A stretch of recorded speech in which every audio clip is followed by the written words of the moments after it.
How you doing, bitch?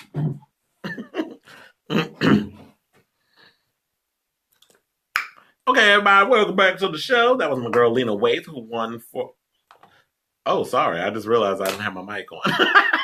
Because I mute the mic when we doing the music and everything. But anyway, that was my girl Lena Waithe. Welcome back, everybody, to the second half of the Kris Avalon show. That was my girl Lena Waithe, who was winning an award for Master of None, that Thanksgiving episode that she seems to be winning for everywhere. Not hitting on her. I have to say, I love this woman because to me, I feel like out of so many of the black people who are LGBT in the industry, to me, I feel like the one who I feel the most authenticity from is Lena Waithe. We've had Patrick and Paul, we've had people come and call. We have Laverne Cox who's doing her thing. We have Wilson Cruz, and we have so many other people, but it's few and far between. And I just feel like I just love everything about her. And I feel like when she was saying in her speech, "Strength in numbers," that we need to be more inclusive instead of divisive. Because it is true. It's like, and that's the same thing I say about Pride. Like whenever it comes to Pride situations, you got the bears over there. You got the leather people over there. You got the muscle queens back there. And then I was even hearing recently, a friend of mine was telling me that that he was discriminated against because he's a thin guy who likes guys who are bigger or who likes bears. He said he loves everybody, which everybody should. You should love everybody. Everybody has their type, but you don't go around saying, well, if you had a little bit more meat on your bones, then I would look at you or I would give you the time. Like, who talks like that? So shit like that you end up with your lips beating your ass in the hospital when people start talking that dumb shit. But I say all this to say is that, you know what? I love Lena Waithe. I feel like Lena is an inspiration to me, and she has inspired someone like myself to basically go off and be creative and to come up and create my own stories and my own narrative and all the things that I want to do as far as an artist, a writer, a creator, and of LGBT, more or less gay content, because I can't relate to the lesbians, the bisexuals, and the transgenders, but I can bring them into the fold and have those characters in what I'm doing. But telling a story from a gay man of color's point of view is what we need to see more of in today's society. Now let's talk about something really quick. Conor McGregor may be facing 7 years in prison over that little debacle that happened last week at the Barclays Center.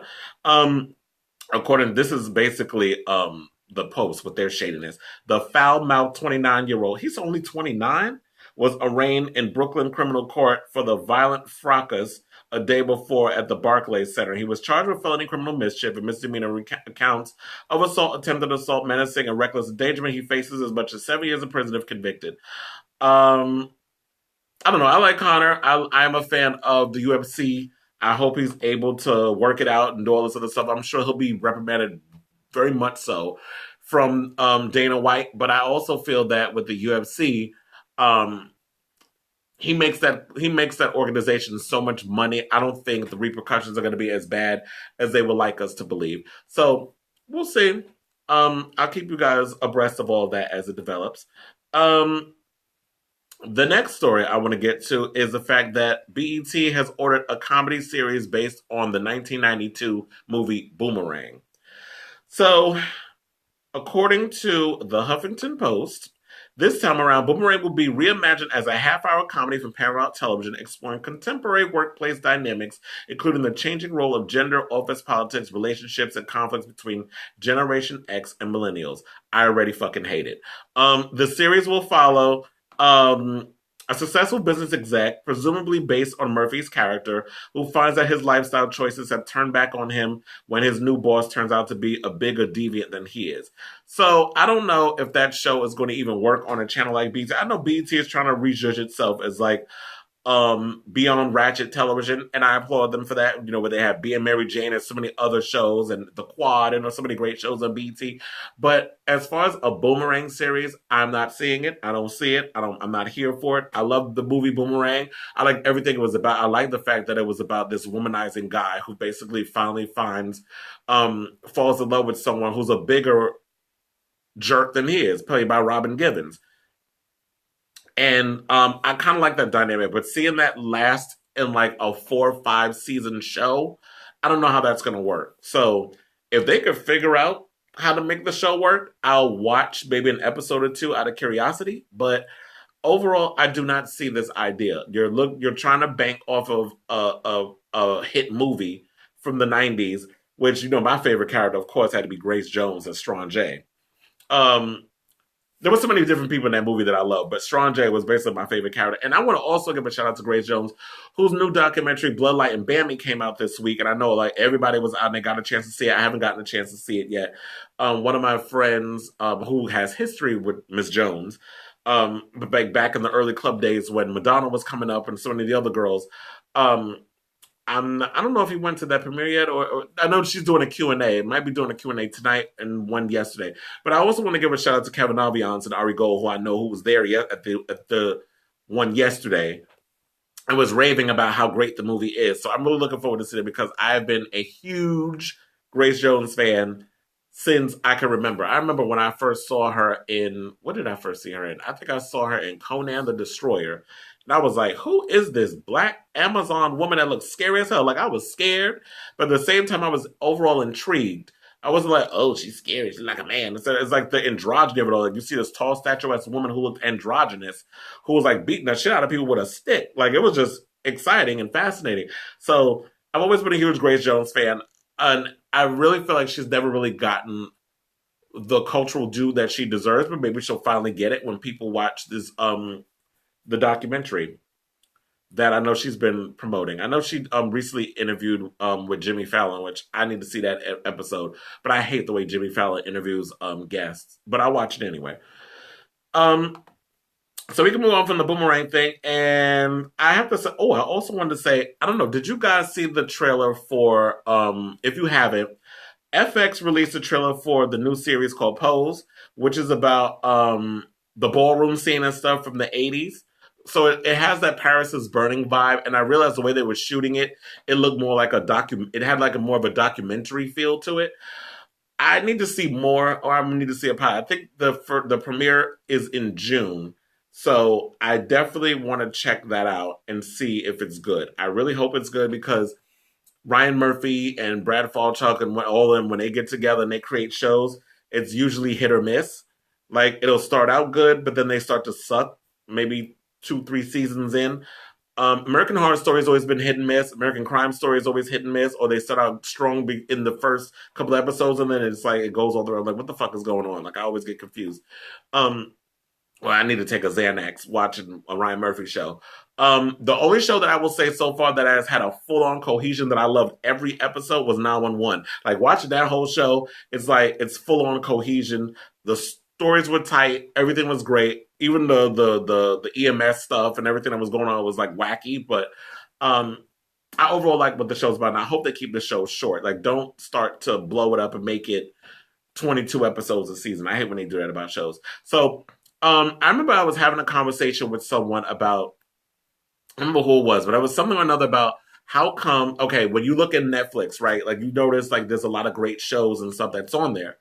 I always said, like, why is it like, because, I'm already disappointed with fucking Logo and the fact that they don't even show they don't have any kind of gay content. But they expect us to go over there and watch the Glad Media Awards when you could just watch the highlights on YouTube. I saw the Britney Spears speech. I just played the Lena Waithe speech before she came on. Speaking of which, I also want to point out, I loved Lena in Ready Player One. Also love that she created Chicago. The show, not Chicago, The Chi on Showtime. That's a great show too. But definitely go see Ready Player One. That was an amazing movie. If you are a person who's like of a certain age and you love like 80s movies and stuff like that, like E.T. and you like Iron Giant and so many of those different those things that give you that nostalgia, like Batman, he had Batman's family and the Batmobile, and had all these different things in there. It's definitely a movie worth checking out. But to get back to my point before, one of the things I've always said is like, what's up with the gay content? Like, if you go on Netflix, there's not really a lot of really good gay programming on Netflix in regards of like shows, original shows. And I mean, we had 13 Reasons Why. And then I also did hear that Netflix is coming out with a show with some teenage boy who's coming to terms with his sexuality. I'm kind of sick of the whole coming to terms with your sexuality thing in movies and TV. It's the same thing like when gay independent films were big back in the late 90s or mid to late 90s. All they made was movies about people who were infected with AIDS or people who were falling in love with someone of the same gender. A lot of movies were crap, but a lot of the movies turned out to be good. And that's what I used to always go to TLA in New York and buy movies. But I say all this to say that I was kind of always disappointed with a lot of the movies and the type of programming and stuff that they would put on Netflix. I always thought that Netflix could have really stepped up in regards of catering or gearing shit to the gay audience. Well, apparently they've been beaten to it by Amazon because Amazon has added dozens of LGBT films that screen at Outfest in LA to its Prime Video service. So the films were published to Prime Video directly by their filmmakers or rights holders who will earn royalties based on customer viewing time. See, this is perfect. And this is why shout out to the previous show before mine, the Just Do Dirty show, where they were sitting there talking about social media and using social media to with ads, buying up things and this, that, and the third. So this is a good thing for me as a filmmaker, which would be like you make royalties based on how many times you view something that I've created. So say I make an action movie and I do have an idea, but I'm not going to say that because I don't want anybody stealing it. But if I have if I come out with an action film with a gay male character in the lead, and I can't get the film in an AMC theater because these family corporations are afraid to touch a movie with a gay lead unless it's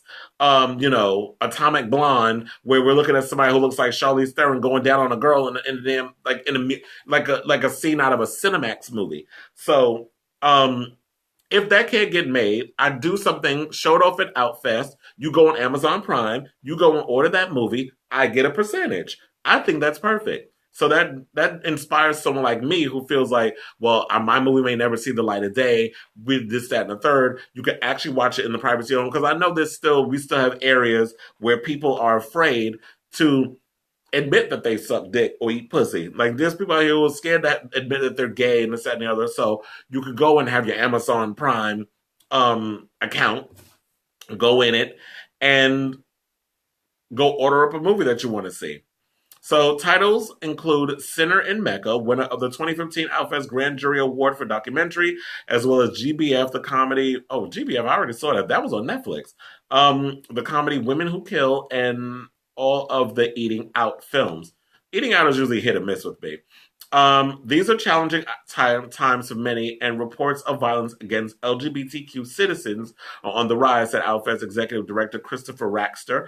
I still believe, though, and the power of our stories to change that narrative. It is a relationship like this with Prime Video Direct that will carry our stories across the widest network and reach the most individuals. Because I have to say this, even though I live in New York, a lot of times if Outfest is happening, I'm usually working or something's always coming up, so I don't get the opportunity to go and support and see these films.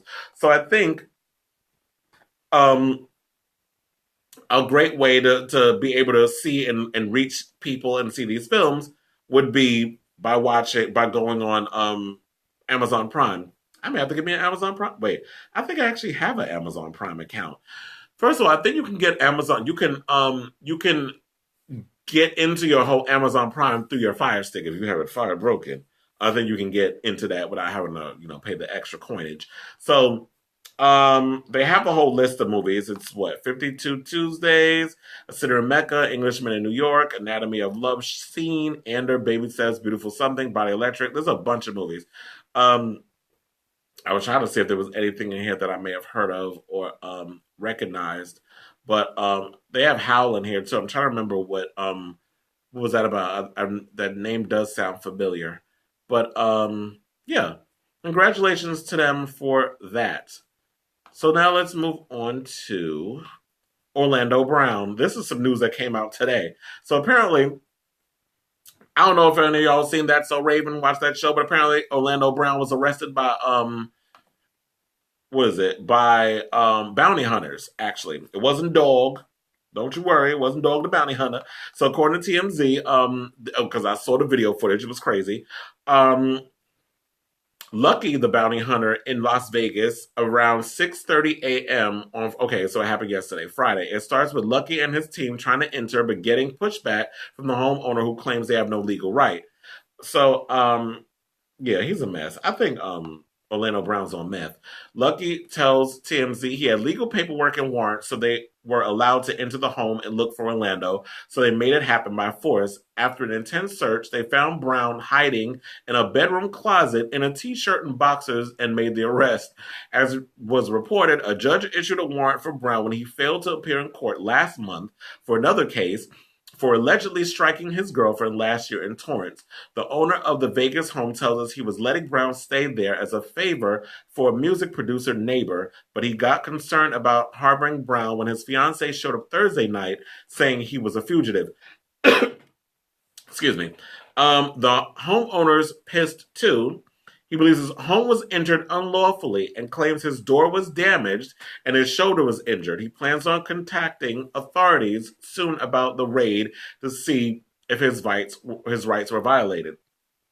So I don't know what's going on with Orlando. He needs help. Like, I used to love him when he was on That's So Raven. And also, remember, he was on, like, he first started out, he was on Family Matters before he went to That's So Raven. So I liked him then, but I don't know. This boy is, just going through it. And hopefully he gets the help, but I don't know. I see him more like in the same vein as a DMX.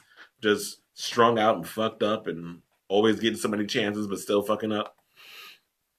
Okay, so let's shout out Cheryl, whose wife, Grace Miguel's filing for divorce. She filed on Tuesday, citing irreconcilable differences, the same shit they always file. In March, they released a statement basically saying that they have mutually decided to separate as a couple, blah, blah, blah, so on and so forth. I don't know why I even care, because to me, I find Usher is not that interesting of a person. Like, he's a legend. He's an R&B legend. He's like about to be 40 in October. He's got 2 kids. He's been married twice. He's not really good, I guess, with women. Maybe he needs to try another gender fully, not part-time. And forgot what he needs to do. I guess I'll keep you all abreast. We can move on from that because I really don't care about Usher. But I just want to let you know that the wife filed for divorce on Tuesday.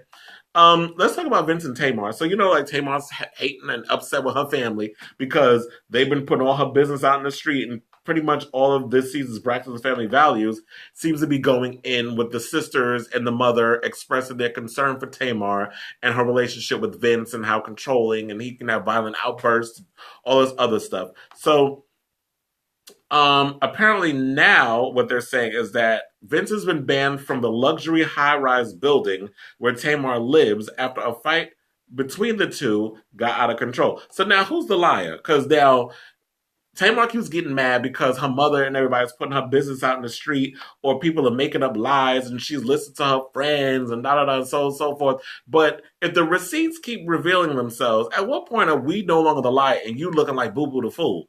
So sources are claiming that Tamar and Vince got into a heated argument Tuesday night and got so out of hand, security at her Beverly Hills condo escorted him out and told him he's no longer allowed in the building.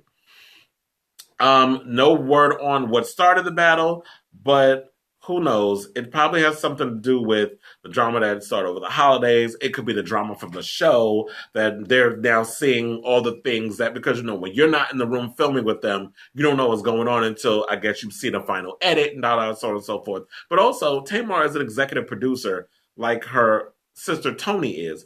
And Vince is an EP. So what are y'all, just EP in name and not EP and like whatever? So I don't know. But they talk about that if Vince returns, then basically he will be, the cops will be called and he might be arrested. So, I don't know. I think what Tamar needs to do is cut her losses. If you want your freedom, if you don't want your husband, who I guess is still her manager, on her and having control, cut ties, move on, do better for yourself. It's funny, like the minute people lose weight, they start losing their mind. See it happening one too many times. Okay, so I guess shout out to the Bravo Network because of all the shows that they renewed, which is how many? 20 of the original series. So the network has confirmed new season orders for the following shows, which is Vanderpump Rules, Married to Medicine, $1 Million Listing Los Angeles, another season of Don't Be Tardy, of course dumped on a Friday because nobody watches that shit, The Graveyard Shift, Flipping Out, Shahs of Sunset, Southern Charm Savannah. Well, I guess Shahs of Sunset is coming back because apparently if you all watch the show, Mercedes is getting married to the Italian guy, I think next week. Anyway, Southern Charm Savannah, $1 Million List in New York, and The Real Housewives of Atlanta, Beverly Hills, Orange County, New Jersey, and Dallas. I don't know about Potomac, though, because they didn't mention it, and I don't even watch that damn show. These series join the recently premiered original scripted series Imposters, The Real Housewives of New York, Southern Charm, and Potomac, as well as seasons of Below Deck, Mediterranean, Watch What Happens Live, and Top Chef. But also, I'm hearing that they've greenlit a new show with Carson Kressley and Tom Felicia, which I'm sure you all knew were the original two from Queer Eye for the Straight Guy. So now they're about to do their own show on the channel, which they're basically saying they're here to help fight the uniformity and ubiquity of American home design. So Tom is taking Carson under his wing to teach him interior design by channeling Carson's impeccable sense of fashion. The formidable duo will create breathtaking and affordable home redesigns for their lucky clients using expert skills mixed with their signature endearing charm fans fell in love with during Queer Eye. And also there's another show coming out called Mexican Dynasties, which is basically the Real Housewives of New Mexico. That's basically what it is. No, actually not New Mexico, because New Mexico is the United States. It's the Real Housewives of Mexico City. So that's basically what this show is. It's just being called a different name. Because I guess how many damn Real Housewives shows can we have? But the show will focus on three family dynamics that made their fortunes in the entertainment, beverage, and luxury car company industries. So it's about exploring multi-generational families. I guess we'll see. I'm not somebody who basically watches a lot of Bravo. I usually just watch Top Chef and a couple of the Real Housewives shows, and then I move on. I don't really care about the Vanderpump Rules shows. I don't care about Below Deck and all these other shows that Andy Cohen seems his anus seems to twitch for every time. Like, he seems more excited about those shows than the people who actually watch the show. Like, I've never seen somebody who stands for their own programs as much as he does. But I guess if you don't love your shows, then who will, right? Okay, so let's get into the Real Housewives of Atlanta real quick. Sheree is apparently having a fight social media fight with Nene Leaks, who I was wondering why on the recent episode, I think it was Thursdays or Wednesdays. Oh, it was Wednesday. It was the New York, because New York season was playing. They had it seemed like everybody from every franchise on the stage while they were in LA, because they've been in Hollywood shooting for the whole week. And the only black girl from Real Housewives of Atlanta was, I'm going to get to that in a minute. The only person who was on the panel from Atlanta was Nene. And everybody was like, well, why is it like... And then somebody had the nerve to ask, and not the nerve, but I love the fact that you asked it. They was like to Andy, so who's your favorite housewife? He's like, oh, that's so funny. Why would somebody say that? I'm like, because we watch how you are with certain people when they're on your show. A lot of people saying that his favorites are Nene and Lisa Vanderpump. I do agree with that. But I'll say this. I think he has a love for all the OGs. I think his favorites are Nene. I think his favorites are Lisa Vanderpump, but I also think his favorites are Teresa. Well, I don't know. I think Teresa's hit or miss because she's fucking off her rocker. She ain't that bright.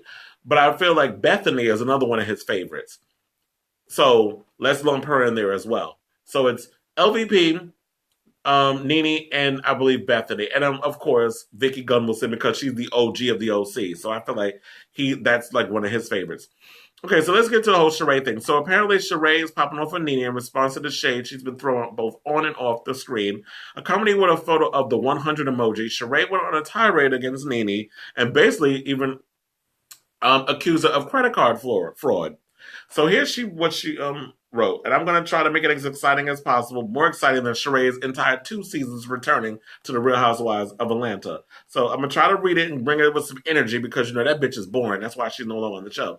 I'm not worried one iota about your lies or anyone coming to me about what I was able to accomplish hands down alone. I know you being the bitter, nasty, jealous, hateful person you are, it may be hard to swallow, so not surprised you would hate and try to discredit it. But what else would one expect from a woman who wishes rape on another woman? Hashtag, wait. When I was like, when did she wish rape? Oh, she wished rape on the troll that came for her while she was doing, what was it? The stand-up thing. She actually said that she regretted it, but of course you're going to run and run with that. You on the other hand are not so clear. Are you still making those those large credit card purchases and running up your CCs, then calling them same cards and stolen or lost? How many times have you done? Oh my God, I know somebody who actually does that too. I don't know them, but I know the person who's related to the person that does it. Well, they'll literally go to the ATM and they'll take, not running up cards, but they'll go to the ATM, right? They'll take money out of the ATM. Now, mind you, when you go to an ATM, right, aren't there cameras everywhere? Just think about that for a second. Dumbass will go home and say somebody went into his account and stole the money. Hasn't been caught yet. But mark my words, you do that shit, you know the banks and all these other people, Big Brother's always watching, and they like to make you wait until you stack up and stack up and stack up and stack up and stack up, and that's when they hit your ass. Um, yes. So you plan to shoot a fashion video project? Well, yeah. Go ahead and ask that while I go into this because I'm still doing the show. But so basically, she's accusing Nene of leaks of being a credit card fraud, that sort of thing. Now, here's the thing. Sheree should be the last one talking. I don't even care about reading her shit no more. Wait a second. If you do a fashion video project, do you have to clear the music? You might have to. If you're going to be using music from people, I guess the way you can clear it is like, what's a poor man's way of clearing it without having to spend some money? You can hashtag them, and you can hashtag them if you're going to show it or post it on Instagram and that sort of thing. You can use music. They might have it removed, or try to find somebody who you know that does music production or or as an artist or whatever, and then have them what do you use it like borrow them, use their music and that sort of thing. But Nene basically clapped back, of course, and she went and said, "Now I'm doing credit card fraud. My credit wasn't even good enough to get a credit card back then until I became that girl. This girl is so mad with me over nothing. I'm the only one that can get her to talk." And then her last post was, "See y'all spring, summer, September in my joggers." That's what Nene said. So you know what that read was about, when she's supposed to be releasing She by Sheree, which we all knew was a guy. No problem. She by Sheree, which spring, summer, September joggers. We all knew she was lying, and that became an immediate meme. But I don't understand how Sheree talking about credit card fraud, even accused it about anything. But is it Lyron, who's currently in jail until like 2020 or 2022? In jail for the same exact thing for credit card fraud. Like, you bitches out here with stunt queens and this and the other. And Sheree should be the last one to be talking about credit card fraud or anything, especially when we don't necessarily know how you've been paying to get the chateau fixed up. So we know it can't be from you selling all them "Who Gonna Check Me Boo" t-shirts. That can't be possible because I don't know anybody who's been buying them shits. I remember one of my friends told me that she wanted him to spend $5 on an autograph. It's like, girl, bye. When they met, he took the picture and everything, but it's like, no, I'm not spending no damn money on her. I guess he did it because he felt sorry, but for me, no, I'm not paying $5 to take a picture of your man mug. And you cannot deny and say that Sheree don't have man-ass features. Yeah, exactly. Who buying your albums? That was another thing with Kaya, that legendary line. Speaking of which, shout out to T.S. Madison for always, real quick, for always supplying the receipts. I posted the receipts on my Facebook wall yesterday, or might have been the day before. I don't remember. It might have been yesterday. I did not know Kaya basically filed a restraining order against Maddie over some bullshit, but Maddie posted on her YouTube page, which I screenshot and basically posted on my page, the whole affidavit, which was basically thrown out of court, basically saying that she didn't have no merit for this whole thing. And what I find interesting is that Kaya's allowed to run off with her mouth and consistently talk shit about her in this whole situation where she's saying she don't care anymore. Let me have my own thing. I even changed the name. It's no longer the Queen's Court. It's the Queen's Supreme Court. And she's done 2 episodes so far with Tiffany New York Pollard. I don't understand why you're still pressed over it if you're saying you're not mad. And then on top of that, you're continuously bringing up old shit. Like, let it go. Move on. Like, a lot of us ain't checking for Kaya no more. There's a couple of you sissy and punks out here, I guess, who are running behind her. But us sissy and punks, like she like to call us, we're not checking for the Roach no more. We're not checking. We've done checked out the Roach Motel. We're leaving her where she's at, with the Raid spray, where she belongs, dead in the water. with the raid spray all up in her lungs. So I want to play real quick the clip. Speaking of which, with speaking, oh, shout out to speaking of Nene, Kim Zolciak. I can't wait till tomorrow's episode because that read is gonna be legendary, especially with her and Nene's confrontation and all the drama that's gonna be going on with that. I want to play the clip real quick. Of wait, what is it? I'm sorry. I was like, what is the clip? Marlon Wayans went in on her about her face looking like something out of White Chicks, which is basically what I did when I first saw her. I'm like, damn, she's like the bitch from White Chicks. This is before I was like, I didn't even look on social media. It was just literally automatically just popped in my head because she's had way too much plastic surgery, the lips injections, all that other surgery and shit she's had. So she was looking kind of crazy. I want to play the clip real quick and how she was talking about, what was it? She said her feelings was hurt. Oh, my kids loved you and you started picking on me and saying these mean things about me and then all of that shit. Roll the clip.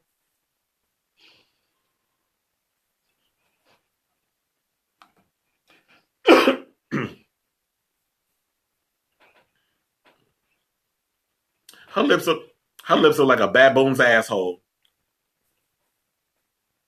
That's how her lips look.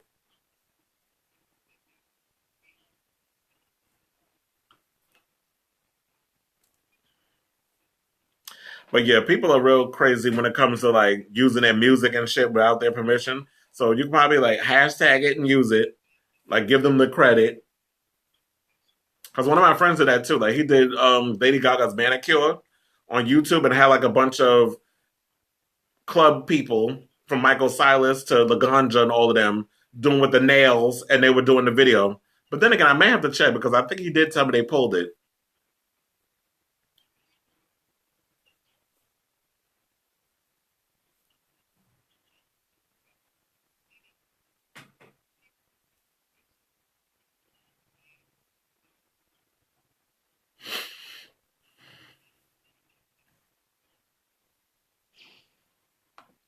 And a shout out to Marlon for that. I was also I totally agree with him with that. Is like and another thing I will say this, I don't, in my opinion, either. When people go and say like, "Oh, you ugly," this and that, I was like, okay, that's fine. You can call me ugly. This and that. First of all, I know I ain't whatever, but I don't agree with people. I don't think that there are ugly people in the world. Look, yes, you do. You're talking about your fashion line, right? Yeah, good. I don't think there are unattractive people in the world. Well, ugly people. There are people that I look at them like, okay, I'm not attracted to you, but what I'm not attracted to, the next person will be attracted to them. So when people call you ugly and stuff, like, don't let that get you down and don't let that hurt you. Like I've had friends who get down on themselves and talk about, I don't look like the ideal this and I don't look like the ideal that, and it's like, but what does that even mean? Like, because society has set up this standard of what beauty is that people feel like they need to aspire to that. So when you have Kim Kardashian coming out here getting all kinds of injections in her ass and in the lips, and then you're getting the nose contours and all that other craziness, when they take all that shit off at night, they probably look like a whole other. Like, I'm sure Kanye goes to bed like, this ain't the bitch I'm married. And I'm sure like Croy be saying the same damn thing. Like I know Croy probably be like, okay, Kim, like you need to calm the fuck down with that. Like there's people that's like, okay, I don't mind a little here, a little nip and tuck here and there where it looks natural. But when there's people who overdo it, like your face is literally 2 days away from settling, then you go back to the goddamn doctor to get more shit put in. Like, no, it's not. Your face is not 100% unswollen. Your face still swollen. It's like 85% done. Leave it alone. Don't go back to the doctor 22 hours before your face has finally found its settlization to go get more shit put in. Leave it alone. That's like with Lil Kim. Lil Kim started out looking like, okay, a chick from Brooklyn, like one of the more ratchet chicks from Brooklyn. Okay, she got a little enhancements. There was nothing wrong with that. Like, I like when she bought the titties. I like when she got all that other stuff. Then all of a sudden, now she look like Jocelyn Windelstein, little sister. Like, I don't need her doing no more of the surgery. And you gotta live for Kim, but we gotta call it like it is. Bitch, lay off the surgery. She looks like basically an Asian transgender woman, like, or an Asian transgender socialite, if that's a such thing. Um, so I do feel like that. Yes, beauty is in the eye of the beholder. I like I said, I don't mind the whole. The other day, I was looking at because this is what's going to bring me to the next story about K Michelle wound up having all that like getting her booty injections removed. Um, yeah, I wanted to get to that. So, but I know I like everybody's waiting on the whole. Yeah, 2003. First of all, I said that the best Little Kim look was on the Notorious K.I.M. album. That was like my favorite look from Kim. Then after that, she started going haywire. Now she don't even look recognizable. So now I'm wondering, did she get like I know I like after you have a baby, your body changes and this that and the other. But I wonder if she got any hip injections and ass injections or other stuff. Because the other day I was watching on something I don't remember where I think it was on Facebook actually. It was an Instagram post of Farrah Abraham. Y'all remember that old trick from Teen Mom, who doesn't even look like how she used to look. She was literally on a table getting a giant needle injected in her ass, and that wasn't the disturbing part because I'm like, this bitch is just addicted to plastic surgery. The worst part of it was she had her daughter in the room holding up her phone like what's his name? The actor oh my god, I forgot his name, but it'll come to me. John Cusack in Say Anything. If y'all ever see that movie, he holds up the radio where he's trying to get the girlfriend's attention at the end. Lily was holding up the phone like that, shooting her mother's ass on fucking camera. What is that? Like, I would have called ACS on that bitch for that. Like, you don't put your child in that situation. So now your child's in the corner, and I'm looking at that little girl's face like, I want to fucking stab this, like, shove this phone up this bitch's asshole. Because, you know, Farrah does do anal, if you ever seen any of her movies. I was like, I want to shove this phone up the bitch's ass because she got me back here as her child being her damn minion. Like, I'm literally working for the bitch. I'm holding up my goddamn cell phone, filming her getting shots in her fucking ass for Instagram likes. Really? Like, I would have called ACS on that bitch. But anyway, I say all that to say is like, kids, learn to love yourself. Don't sit up in here and start getting all kinds of crazy shit done to your face. Mm-hmm. If you have something that people like to poke fun at, it usually is something that they find unique that they want to have. I remember when I was a kid, I used to be like, I remember a teacher asked me, it was like, if there was anything about your face you could change or anything about yourself you would change, what would it be? And I remember when I was a kid, I said my lips because I used to always have like full lips and this, that, the other, and I always used to feel a little insecure about them. Now I love them because all these bitches be out here trying to buy them. Me, I don't have to buy them. I just get out of bed and they're there. So I saw that to say, is like, if you're gonna get into that, I'm licking them. Now if you're gonna go and get things done or whatever, like you can get like little nips and tucks and this, that, and the third, but just don't overdo it because y'all be looking crazy about in these streets. I remember the other day I was watching Watch What Happens Live, and they had all the chicks from like I just mentioned the show from the OC and all the other places, all the Real Housewives, and I'm looking at them like, who are all those broads? Like like I literally had to swim. Like, damn, is that Tamara? Her face looks so like these bitches get so much surgery they don't even look recognizable anymore. Like they all look crazy. So real quick, Andy Cohen went on Ellen to talk about the fact that he's been banned from Grindr, and the reason why he's been banned from Grindr is this. He said he's on Tinder, but there's a gay dating app that I'm on that I keep getting kicked off because they think I'm impersonating Andy Cohen. And they're like, your photos don't meet our guidelines. And I keep trying to say, no, it is me. But as but then it's saying also, but see, now you, by doing that, she reasoned, anyone watching is going to try to use your photos because now you've given them that idea. And then they say, here's another idea, just don't do that. It's 100% creepy. But you know what? That's true. So here's the thing. If they want a dick pic of Andy Cohen, I'm like, I'm not giving that over the phone or over my whatever situation. You gotta see the dick in person. Like, that's what you gotta do. So I know it's hard for celebrities when they're trying to meet guys and they're trying to date and they're trying to do all this other stuff and get on those social media apps. I do know that I have heard there is a social media app for people who are in the entertainment industry that they can use to hook up. So maybe he needs to use that instead of like a public forum, because with public forums, it's like you could meet guys, but then what, they try to take advantage of you, or you're on Grindr and then you send them a dick pic. Then all of a sudden, you know, that shady motherfucker is posted. We see it happening to the straight celebrities all the time, and they post, they send out their dick pics. Or look, I saw Danny Wood from New Kids on the Block. I just saw a video of him on Tumblr jerking off. I was like, what the fuck? Like, not that I was upset because man got body. I think he's like damn near 50, and he's got the muscles, and you see him butt ass naked. But there's like, I just seen, and I seen, what was it, the other day? I saw a picture of Troye Sivan bent over, had his whole asshole exposed. So there was like pictures, like the nudes and stuff they getting out in the second and third. So you get people with the pictures and the videos and all this other stuff. So Andy Cohen, you might want to be careful with that, because if people get a hold of that, they're gonna put it out there. Unless you're in a situation where you're like Safari, where everybody was so impressed with that eggplant, you're like, yes, man, and you got bragging rights. So if you got something to show, by all means, show it off, honey. Okay, so speaking of which, in surgery, shout out to K. Michelle, who's recovering after undergoing 2 blood transfusions and 4 emergency room visits due to complications from removing her butt injections. According to the singer, everything was going fine after the surgery until a short time after she suffered a serious infection and discovered some of the remaining silicone spread.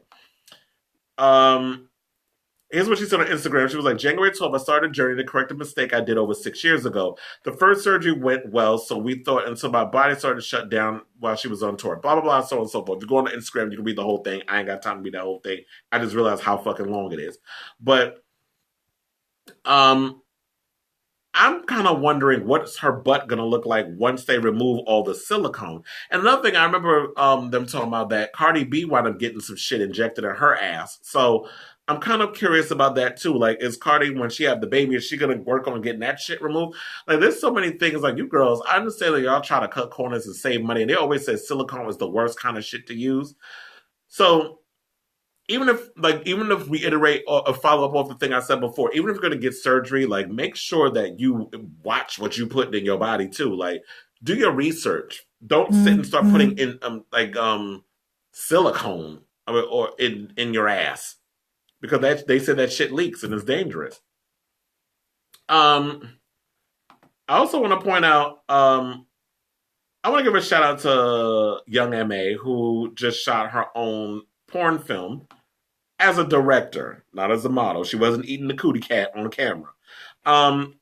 She has partnered with Pornhub to write and direct a lesbian porn short that will launch the site's Visionary Directors Club series. The Gift, as the film is called, follows a virginal young woman set to a mansion as a surprise birthday gift from a friend. As she wanders through the house, she finds she isn't alone, bringing both actress and audience to what MA describes as a sort of paradise. And my thing is, look, did really well and all that other stuff, but if young MA can find a new way to get into an avenue and make that money, by all means, go ahead and do that. So shout out to her for that.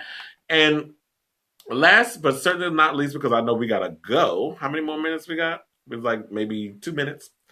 A minute. So I can get into this real quick. Top 8 villains, RuPaul's Drag Race. Shout out to Queer Tea for this.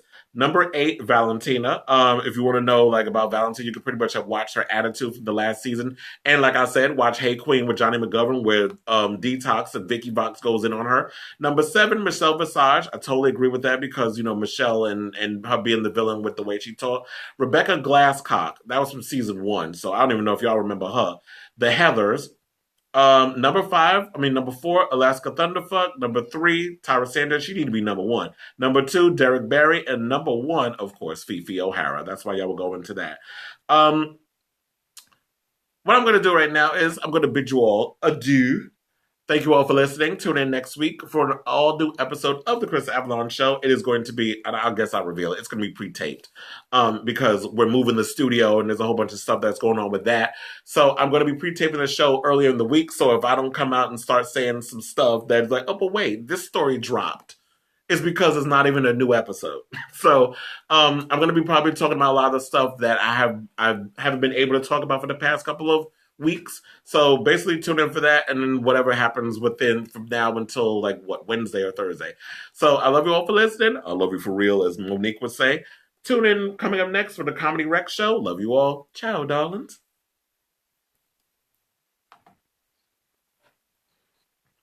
Also, I want to thank you all for watching and all that good stuff. I caught it in the nick of time because I hit a commercial in my damn ear. So I caught it just before that commercial came on. But anyway, so yeah. I'll probably come live within early in the week, and then I'll actually do the show there, then see if I can get some more viewers. But yeah, love you guys for watching. See you later. I gotta conduct some business now with the engineer, so that's why I'm not gonna stay on the radio, and then because we got some shit to talk about. But see y'all, and I'll be posting this up on YouTube. So YouTube family, love you all as well.